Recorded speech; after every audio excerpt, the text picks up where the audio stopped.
Is that you, Vicar? No, it's me. Who are you? I'm a bee. Stop messing about. Who is it? I'm a bee, and I want to pollinate you. I beg your pardon? I'd like to lift your petals. Lily, that's what I should call you. Lily, because you've got a lovely white bottom.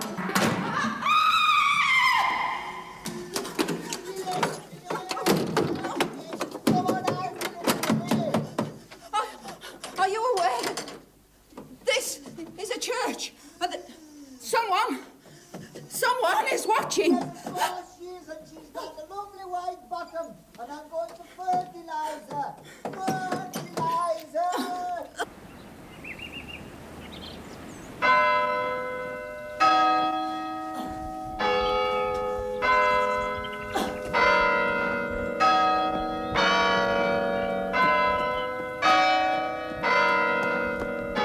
Don't you think it would have been wisest for you to have told us all this yesterday, Mrs. Pasquith? I mean, we could have asked the patrol to keep an eye open. As it is now, it's too late for us to do anything about this man, isn't it? Yes, but you see, I didn't really like to. I didn't know what people might think. I mean, he'd said all those horrible things, and I didn't know whether he might start telling lies if someone came and caught him. Lies about me, I mean. Well, they do, don't they? And after all, me being on the flower committee and everything. Well, that's why I was down there, you see. I thought that I'd nip down and see to the flowers and then take the altar cloth home ready to go to the laundrette. May I just... Sorry? Could you give me a description of this man, a rough impression, maybe? Well, he must have been crouching all the time. But he certainly wasn't a young man, not from his voice, anyway. How did he speak? Oh, very bold, very impudent. Well, I told you. Yes. Was he an educated man? You might say that, yes. Well, pollinate. It's not the sort of word that someone ignorant would think of using, is it? No, I suppose not. There was just one thing. Yes? I caught a glimpse of him through the window, just a shape, mind, during his departure. The thing being... funny, really. He didn't seem to have any proper control over his legs. Well, he was running sort of, sideways. What, like a crab? That's it, exactly. Just like a crab. Strange, really. Yes, certainly. Just like a crab.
Now then, young lady.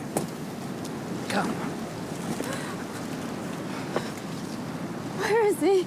I'm afraid he got away. We're quite safe now. If you can't have, you had hold of him. No, I'm afraid he did, though. Now then. Come along, let me take you inside and I'll have a look at you. It's all right. I'm a doctor. Dr. Meadow. I'll just take a look at you and then I'll drive you home. Mm-hmm.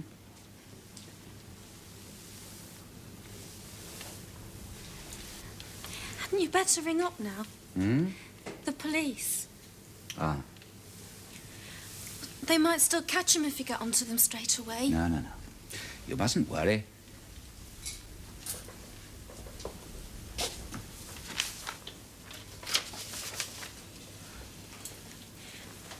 Would you rather I telephoned? I don't mind. Hmm? The only trouble is I can't tell them what he looks like, and you can. Now, what is all this you're worried about, eh? The patient is our first concern, isn't she? How are you feeling now, hmm? Oh, this young lady's just had rather a nasty experience. She's having a little rest before the police arrive. The police? There's some fellow attacked her in the road outside here. They'll want to ask her some questions. Is there any reason why she can't go to the police station? That's the normal procedure, isn't it? Yes, yes, I suppose it is. Well, then. No. No, I think under the circumstances.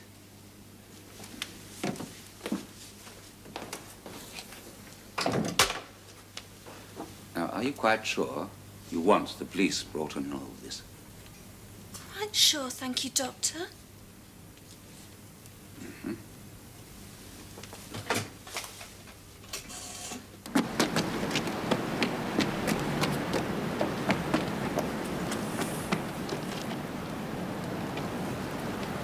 Have you had anything to drink? I've given her a sedative. I would have thought something hot. Do you think something in that line could be arranged? Tea, perhaps? Well, actually, it is rather awkward. It's the maid's night out. Oh, the sergeant here is very good at making tea. He'd be pleased to. I don't think that will be necessary.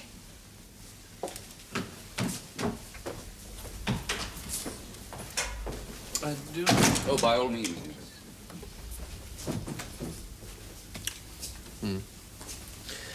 No, I'm afraid I'm going to have to ask you some questions, Miss Sweeting. Mum would be worrying her head off. We've sent someone round to the house.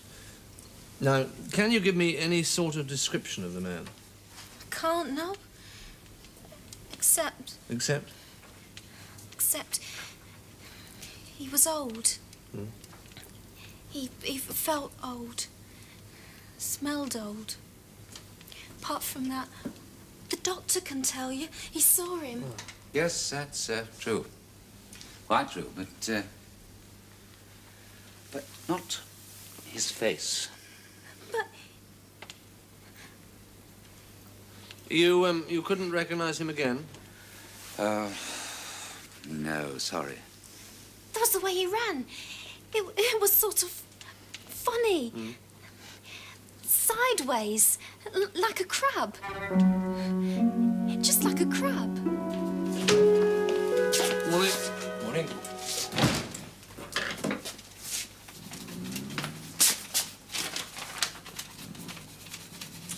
No luck with the patrol car, then? Well, they cruised around as far as Pitney. Only sign of life they saw was the vicar leaning over the rectory gate and flagging them down with a beer bottle. I'm sorry, he says. I thought you were the butcher. Then he toddles off back in again. 10:30 at night, he thinks it was the butcher. I don't think he's one of the regulars, you know, Sid. I'm sure of it. I agree. And yet, the girl and the Pasquith woman both say that he was fairly old. Now, why should a man break out like that at that time of life, eh? Well, have a word with Bill Melly. He keeps well in touch with our senior citizens. On the committee of that Derby and Joan thing, etc. Come to think of it, he did tell me they've had a bit of awkwardness over at Twilight Court this past couple of weeks. Old men feeling a bit skittish again, are they? Yes, well, whatever. They've cut out stout at supper on the men's wards. Last time they blamed the fluoride in the water. Oh, let them get on with it, I say. At least they die with a smile on their face. Still, maybe it's the weather. Mind you, it's a pity that doctor didn't get a look at the bloke's face. Yeah. I wonder why he claimed not to have. He must have done, you know. The girl said he was right under a street lamp. She couldn't have been certain that he actually looked at him. Yeah. Why did he take so long, though, to call us? I mean, to say his only concern was his patient is not good enough. He wouldn't have called us at all unless she'd insisted. What do you suggest we do, then? What's the matter, Sid? Worried about extra duty? No. No. It's just... What? Well... Would it conflict with your landlady's bath rota? I'm sorry, Sid. There's nothing else I can do. Except perhaps put on extra patrols and hope that the next time this character performs, there'll be some less circumspect citizen around than Dr. Meadow. Will there be that banner thing on the side of the coach? Yes, indeed, Mr. Malley. The Trent Street Derby and Joan Club annual outing. Splendid. I see. You seem doubtful, William. Well, it's just that... Well, one or two of the old folk reckon to find it a bit showy. But they are on show, Mr. Malley, and jolly proud they should be, too. If you just run through the basics once more, Miss Pollock. The charabanc will arrive outside the club at 11:30 a.m. Alderman Winge and myself will be in attendance as organisers and general dogs' bodies. The venue is the old reservoir at Gosby Vale, where there will be a picnic lunch, games, and a competition based on the naming of wild flowers. How about drink? Lemonade aplenty. But I thought a crate of light ale had been donated for the gentleman by the Flaxborough Brewery Company. That indeed is true, William. But Miss Pollock and I considered it politic to say nothing of the donation at this moment in time. Rather, we intend to secrete the crate in the back of the luggage compartment as what you might call a reserve benefaction. It will only be withheld if circumstances suggest that undue frivolity might result. I take your mind back, William, to the year before last. Well, if there are no more points, Alderman? No. Mr. Malley? No. Mr. Wainwright. Jolly good. I declare this meeting closed at 8:37. Goodness me, is that the time? May I thank you once again, gentlemen, and say that, all in all, I am sure that we can promise our old folk that this year, like every year, will be a truly fun occasion. That twirler from the newspaper trying to buttonhole me again. Which one was that? What's his name? Popplewell, our so-called junior reporter. Now then, Sarge, he says, what's all this about the Flaxborough Crab? I do wish they wouldn't talk in headlines. Apparently the old town's talking. He reckons they've got no end of stories. Who, I says? Well, he says, for a start, there's that woman in Windsor Close, Mrs. Cooper, husband on the buses. She's not complaining to us, I says. That figures, he says. And what about Mavis, what's her name, the waitress at the White Hart? Hello, I said, what's this? Another strangling? No, he says, knicker snatching. According to him, there's a peeping Tom in every corner. Women daren't go to bed. Oh. Yeah, come on. No one has slept for a fortnight down Edward Crescent and Abdication Avenue. I said to him, now look, son. What about that pleased him? It pleased me. Now look, son. We've got 2, maybe 3 patrols out every night. All we can do is hope for the best. What more can we do? I'll have a word with Lynch, the editor. Although he's perfectly right to put the public on its guard. It's a question of how he handles it, though. Trouble with a joker like this, of course, is that he's totally unpredictable. I'll tell you this, Sid. I don't think he's a joker. His performance might have been futile up to date, but I think he's dangerous. Potentially bloody dangerous.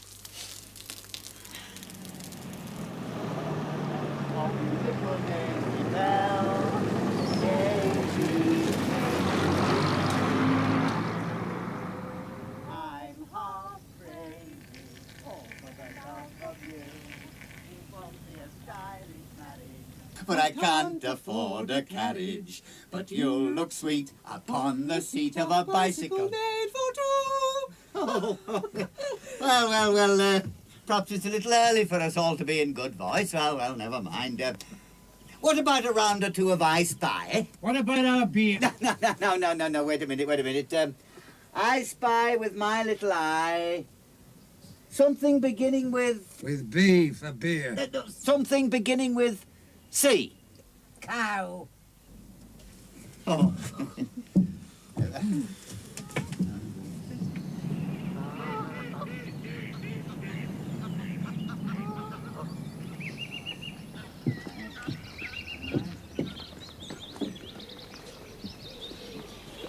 Oh, Mrs. Crunkin. Oh. Take me back, you. Right, look. Got it. Ooh, yeah, you want a hand? Oh, thank you. That's it. There you are. There's your bag. That's it. Sure. Now then, this is it. Come on, Oh. damn thing all bed. Who have the hat? Can't be. We've got it when we left. Get it open. Let's kick the blooming here. You have it. Now, come on, lads. That's our beer. It's our beer in there, and we're entitled to it. Beer's in there.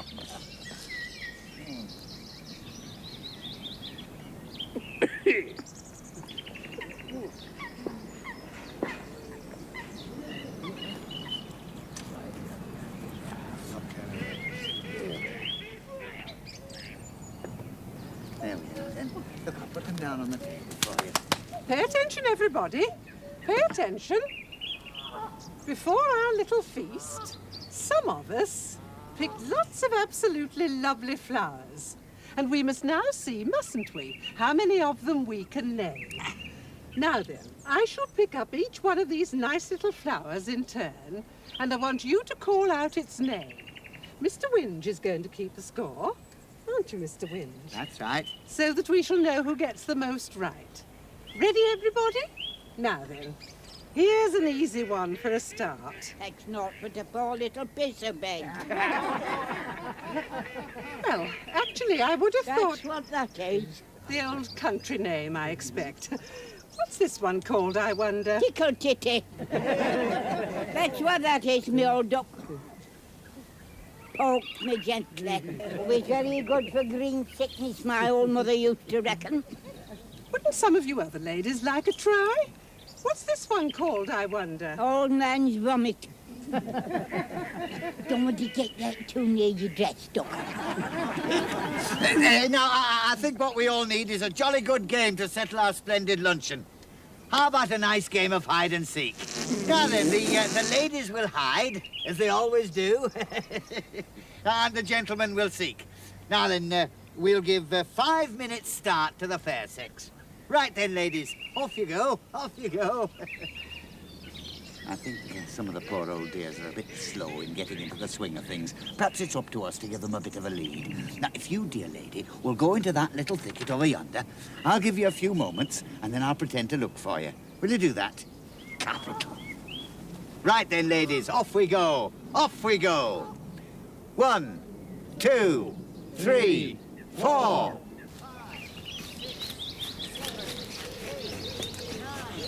10. I'm coming!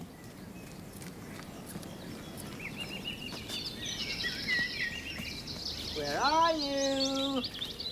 Where are you? Where are you?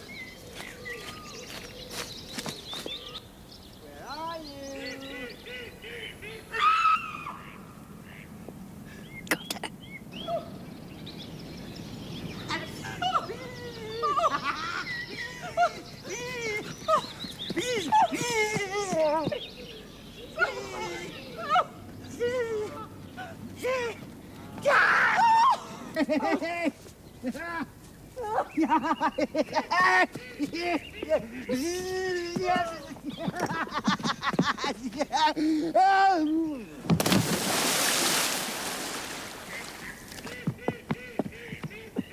What are you doing down there, Mr. Winge?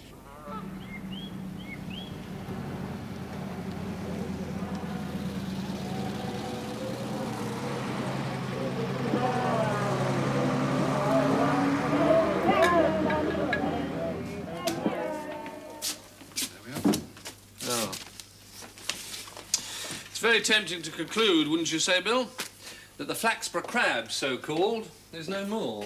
Aye, it certainly looks like it. He was a singularly busy fellow, was our Steve. He was on no fewer than 15 committees. Sunday school superintendent, old people's welfare visitor, magistrate. Governor of the grammar school it was. Lifeboat fund president. Chairman of that clean-up television thing. I wonder what set the old bugger off on a lark like this all of a sudden, eh? Maybe he's been at it for some time and we just haven't heard about it. Oh, come off it, Bill. The way he's been carrying on. You've caught the crab, then? Yeah, so it would seem. You can let your young lady out again now, Sid. My landlady won't half be disappointed. She's been going up as far as the canal end every night this week, just on the off chance. Have you fixed the inquest yet, Bill? Yes, for tomorrow afternoon. Old landlord's down in Cornwall or somewhere tried to call out Thompson. He hasn't sat as deputy coroner since 1967. He's bloody terrified. Right. It's pretty straightforward, isn't it? You don't know who's doing the PM then? No, who? Heineman. Oh, no. And there's already a buzz that the Winges family are getting both his own solicitor and his own doctor to attend the inquest. Solicitor? That wouldn't be Justin Scorp, would it? It would. Who's the doctor? Meadow. What's the idea, then? The family are not very pleased. I think the widow Winge is going to go on the warpath.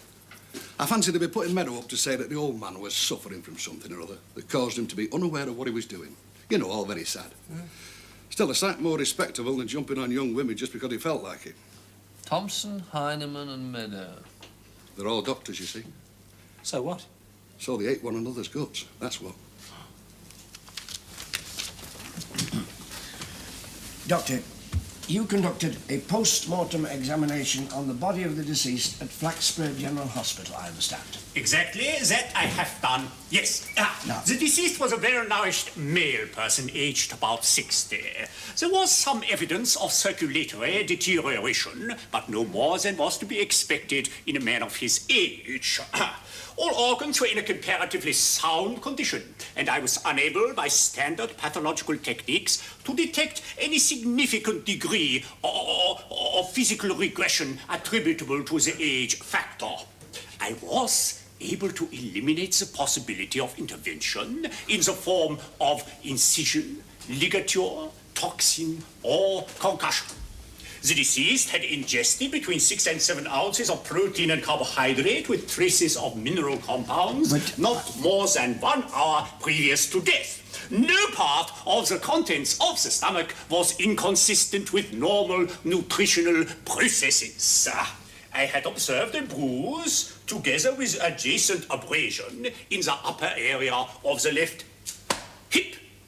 There were several smaller bruises. Correct me if I am wrong, Doctor, but I take it that what you are now listing are the body's superficial injuries, the incidental injuries.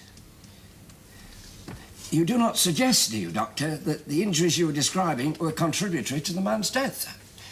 That's all I was asking.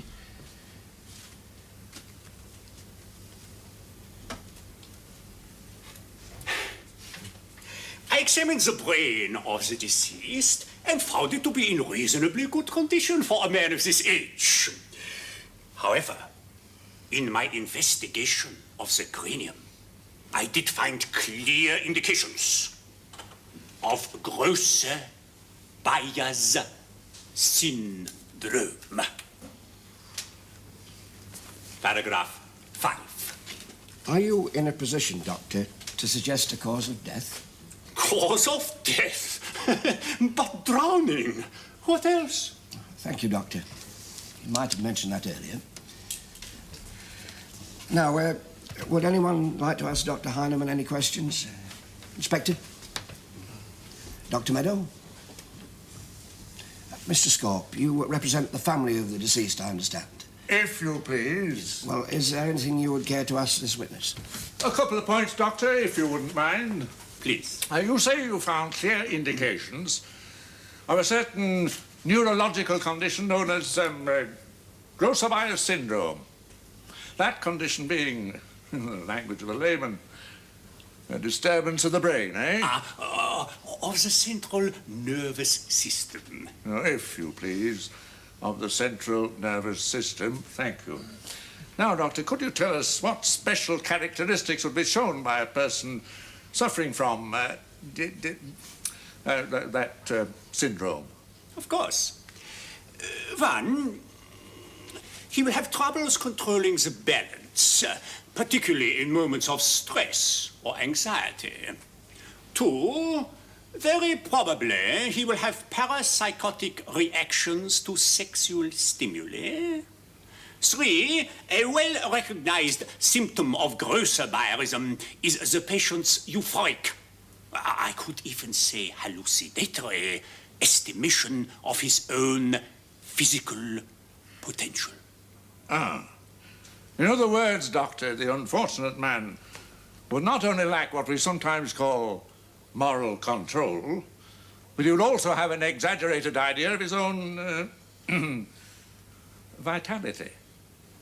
Exactly, but exactly. So, might it not be fair to say that a man suffering from this most distressing condition would be less, far less, responsible for his actions than if he were not thus afflicted. Yes, I think I might agree with that, within certain limits, you understand. Now, Doctor, one more question only. Now, are the symptoms of Grosser syndrome, are they sufficiently obvious and well-defined for the condition to be diagnosed without undue difficulty? My dear sir, a man suffering from grosser bile is as obvious as a drunken policeman.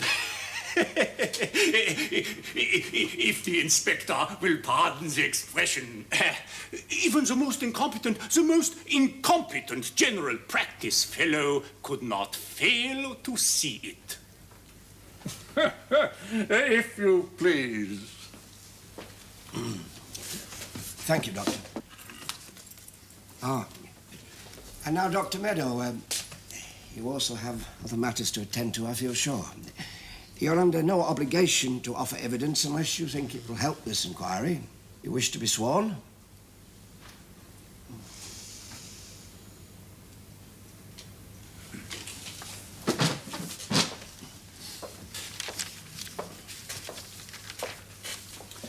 I swear by Not all only my do they want a whitewash job, they're looking for a scapegoat as well. How long had Mr. Winge been a patient of yours, Doctor? Oh, many years, perhaps 15 or more. You are, in fact, the family physician. I am.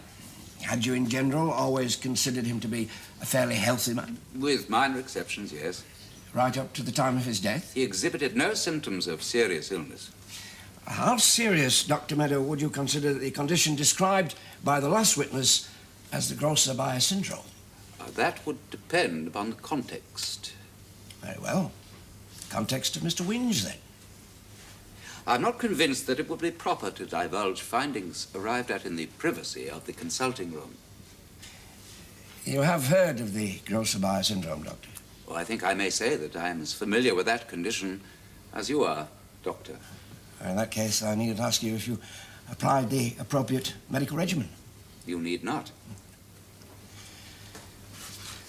Did Mr. Winge lately complain specifically of having difficulty in keeping his balance? As I have already indicated, I am not prepared to divulge professional confidences. As you wish, Doctor. May I put this to you, then?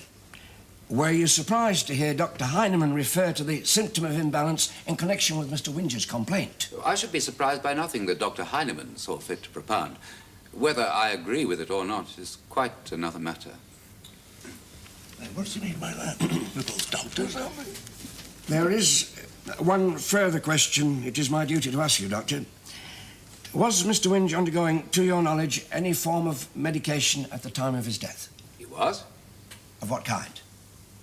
I'm not prepared to say. I could press this matter, you know, Doctor. If you please. Yes. Now, you always enjoyed the full confidence and warm appreciation of the Winge family, did you not, Doctor? I believe that to be so, yes. Yes, and in treating my late client, whose death we all deplore, you invariably employed the full extent of your professional knowledge and skill. No, I require no confirmation, Doctor. That was a statement, not a question. A statement of known fact. So would you not agree that the family of my late client offered no objection at any time to the course of treatment you saw fit to prescribe to Alderman Winge? Well, no objection. Not at any time. Of course not. And they did not object. Indeed, they had no known reason to object to your prescribing a substance named beta-aminotetraglutamide. I'm not in the habit of consulting my patients' relatives, but as you rightly say, they would have had no reason to object. Laymen have no business to approve or disapprove the prescription of drugs because they know nothing about them. The medical profession, on the other hand, knows all about them, eh? Oh, I personally make no claim to omniscience. Not in regard to beta-aminotetraglutamide? Ah! No. It's a carefully tested and widely approved preparation. How carefully tested, Doctor? I really cannot submit to this line of questioning on medical matters by a lay advocate. It is most improper. If Mr. Scorp is intent upon attaching sinister significance to every pill and powder taken by a man who had the misfortune to fall into a reservoir, I suggest he looks into his late client's devotion to self-medication. By all means, Doctor, by all means. Provided, of course, I am so invited by the learned coroner. What had you in mind, Doctor? Well, not to put too fine a point upon it, Mr. Winch indulged in quack remedies. I advised against them naturally, but he tended to be headstrong in these matters. Quack remedies? Herbs, that sort of thing. His latest addiction, if I'm not mistaken, was to something he called Samson's salad. He obtained supplies by mail order. What's that? You might have told me. Looked to me like compost. What's it made of? Samson's salad, did you say, Doctor? Very odd. Still, it is scarcely within the scope of this inquiry to speculate on the hypothetical qualities of some hearsay vegetable. If Mr. Scorp has exhausted his catechism... Oh. I don't think we need to detain you any longer, Doctor, from your practice.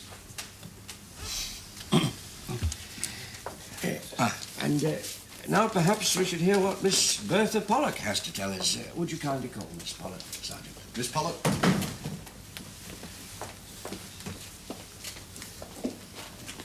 I swear by Almighty God that the evidence I shall give at this inquest shall be the truth, the whole truth. Oh. Oh.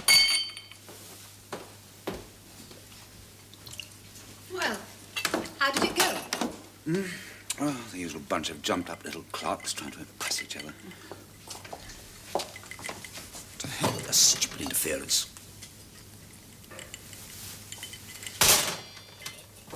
That's all right. It's all right. Death by misadventure. A poor sort of end for a member of 15 committees. Sit down, my boy, sit down. Oh, thank you, sir. I've just come from a Rotary luncheon. Now, Mr. Winch's name did crop up, of course, several times in the conversation. Oh, he'll be sadly missed. No doubt, sir. Very nasty for his wife, too, poor thing. Oh, I think she'll live it down, sir. Probably with the help of an action for damages against Dr. Meadow. Good gracious me. Whatever for? Well, I think they hope to prove, or to suggest strongly enough to impress a court, anyway, that Winch's behaviour was due to his doctor's faulty prescribing. Oh, that's rather a long shot, surely. As I understand it, people only sue their doctors for, well, for leaving scissors and things inside them, not for handing out medicine. Well, it depends on the nature of the medicine, sir. I think Mr. Scorp is hinting that things were not as they should have been. Oh, well, that's Meadow's affair, not ours.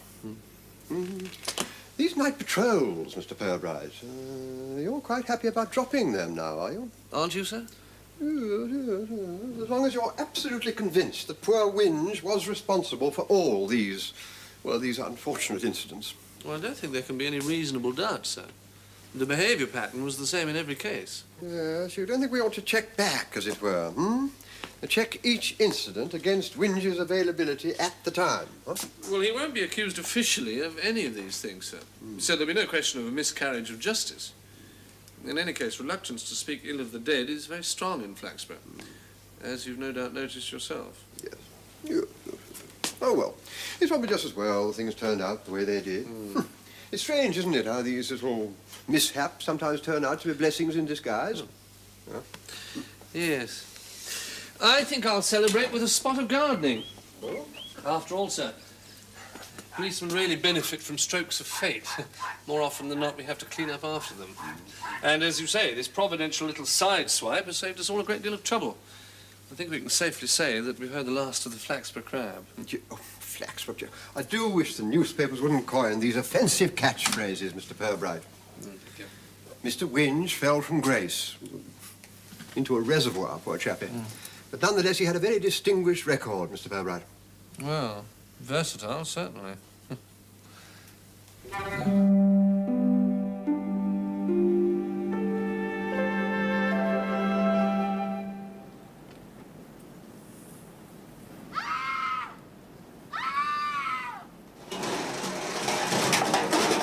When? 2 o'clock this morning, as near as damn it. And she's quite sure? Sideways, like a crab. Damn. Damn, damn, damn, damn, damn. Off the record or no, I would point out that I was asked about the condition for which I was treating Alderman Winch at the inquest. And you declined to answer? The doctor has every right to resist probes into his professional relationship with the patient. An inquest is a public hearing. That made your position difficult. This is a private and, I hope, friendly talk.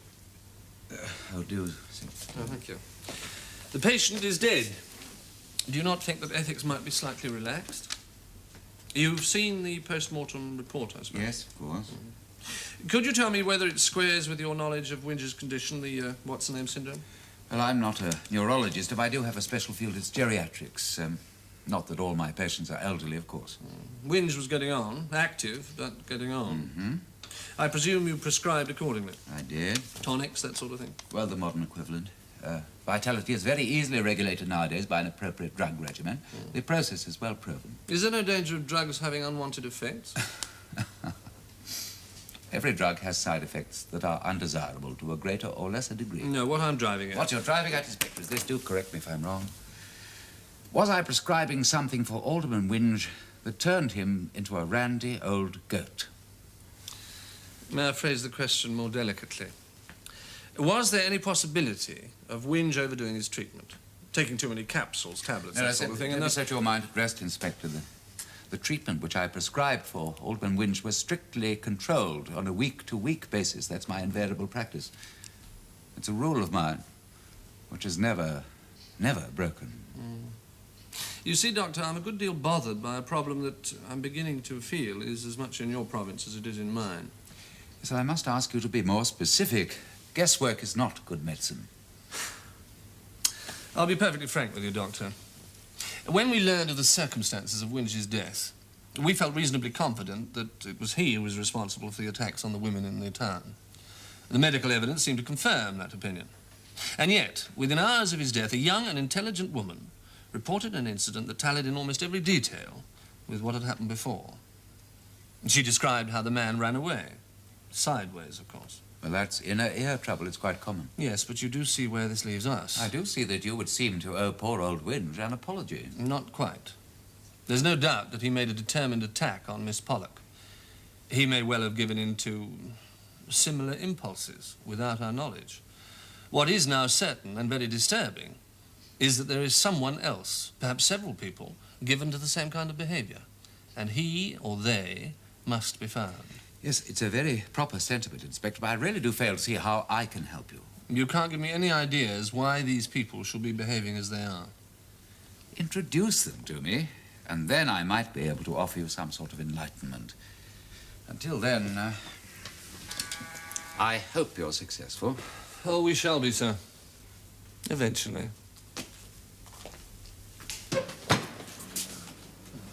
This is Mrs. Grove. She's having trouble with her husband. Oh, yes? I'm having trouble with Mr. Grope. What sort of trouble, madam? It seems he's been pestering her a bit lately. He's forever going on about his conjuggling rights. Now, that's not like Mr. Grope. He's always been a gentleman regarding the animal side of his nature. I don't know what's come over him. Well, if you mean what I think you mean, Mrs. Grope, I don't think it's a matter in which the police can really interfere. I think you might be interested in what the lady has to say, sir. In what way can we help you, Mrs. Grope? Well, he's taking something, you see. She thinks it's having an effect on him. Show the inspector.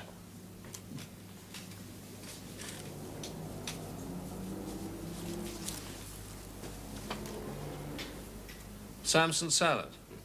It's herbs. In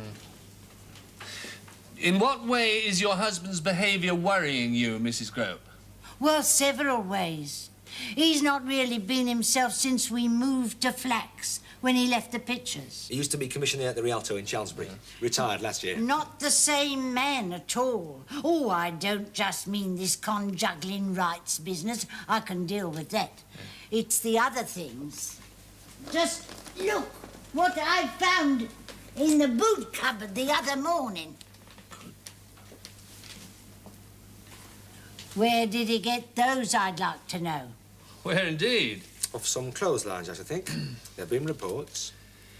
Is there Is there anything else you feel you ought to tell us, Mrs. Grope? He stays out late some nights, very late. Once it was nearly 1 in the morning. Does he tell you where he's been? Turned 70 in March. No. Where has he been? Does he tell you? Never ask. I see. Anything else? Well, just that business of the woman in the supermarket. Oh? Well, he's supposed to have interfered with her behind the shredded wheat, but there was only her word against his, and I've never known him do that before. Yeah. I think, Mrs. Grope, it might be a good idea if you had a word with his doctor. Well, I will, but he's not a man you can talk to, Dr. Meadow isn't. Very proud. Yeah. Does he see him often? Oh, once a week, regular. Having treatment, is he? Yes, pills and things. Well, I tell you what, Mrs. Grope, leave it with us, and we'll see what we can do, all right? It's not like him, you see, not like him at all, starting all this carrying on at his age. Yes. You go with the sergeant, all right? This way, madam. Yes. Oh, what about them things? Oh, I'll take charge of these. I thought you might. Pooh, see Mr. Go home, will you? I thought you'd be interested. Good God, Sid. The whole bloody town's infested with sexual maniacs. What on earth are we going to do? I know. It's a devil. But there are 2 common factors, at least as far as Alderman Winge and ex-Commissioner Grope are concerned. 1, the stuff in this packet. That's why I knew you'd be interested. All that stuff at the inquest about Winge having taken it. Yeah. Meadow went to great pains to tell us about it, didn't he? And 2... They are both patients of the same Dr. Meadow. Ah. I'm sorry to trouble you again, sir. Oh, not at all, Inspector. I'm sure you think it necessary to sit down. Oh, thank you. Do you happen to know a man by the name of Walter Grope? Grope? I do have a patient called Grope. Walter, though, I couldn't be sure without checking. Man of 60-odd. Moved here recently from Chalmsbury, retired cinema commissioner. Oh, yes, I believe he is. Why, what about him? Well, I've advised his wife to come and have a word with you about him. His behaviour's been worrying her. What sort of behaviour? Something in the line of Winge's little weakness. An excess of vitality. You surely can't expect me to comment on that, Inspector. If Mrs. Grope sees fit to seek my professional advice, that's up to her. I cannot discuss with you or with anyone else some hypothetical marital problem that not even my own patient has mentioned. The thing is, Doctor, and what I was hoping you could comment on is that Mrs. Grope believes that her husband's behaviour was due to his taking his stuff called, what was it, Samson's salad. Oh, that, yes. At the inquest, you mentioned Winge's little weakness for self-medication. You mentioned a specific herbal preparation. Wasn't it the same stuff, Samson's salad? Apparently so, yes. Oh. What do you know about it? The Winge claimed it did him good. You didn't investigate it yourself? Have it analysed or anything? Good Lord, no. Patients are always stuffing that sort of rubbish into themselves. I advised against it, naturally, but I don't think he took any notice. Might something of that sort of produce the symptoms that we discussed before? You know, loss of balance? Conceivably. Sexual stimulation? Well, certain vegetable extracts do have that effect. I'm not claiming that this particular preparation did. Yet you saw fit to mention it to the coroner, and by name. That would seem to me that you considered it suspect. I didn't want any fact overlooked that might be relevant, that's all. But the coroner didn't take the hint? No, but I'd made the point. That was enough for me. Oh, by the way, Doctor, do you know of anyone else that's taking this stuff? No, I do not. None of your patients, apart from the Messrs. Winge and Grope? No. Well, thank you, sir. You've been most tolerant. My dear chap. How'd you get on? I don't know, Sid. He's a smooth devil. But there's something going on underneath all that gloss. Quite what? Moulden Mears Laboratories. Moulden Mears. It's a queer sort of place to have a laboratory. Yeah. Only sign of life I ever saw out there was the postman taking a shortcut from Strawbridge to Meldham Holt. Do you know that part of the world, then? Yeah, I've got an auntie in Strawbridge. I visit her now and again. Good. You can combine business with pleasure, then. Find out about Malden Mere's laboratory. Tactfully, of course. Of course. Meanwhile, I'll keep the bold Mr. Grope under surveillance. Oh, where's Harper? Don't know. Pook's in the canteen. I'll get him. No, don't bother. Trouble is, Sid, you can't be sure of anybody anymore. Something is sending half the over sixes round the twist. Until we find out what it is and who's behind it, there's precious little we can do. Good morning, my dear. This is the managing director of Moulden Mere's Laboratories. I wish to speak to the advertising manager. Tea time. Miss Lucilla, tea time. Thank you, my dear.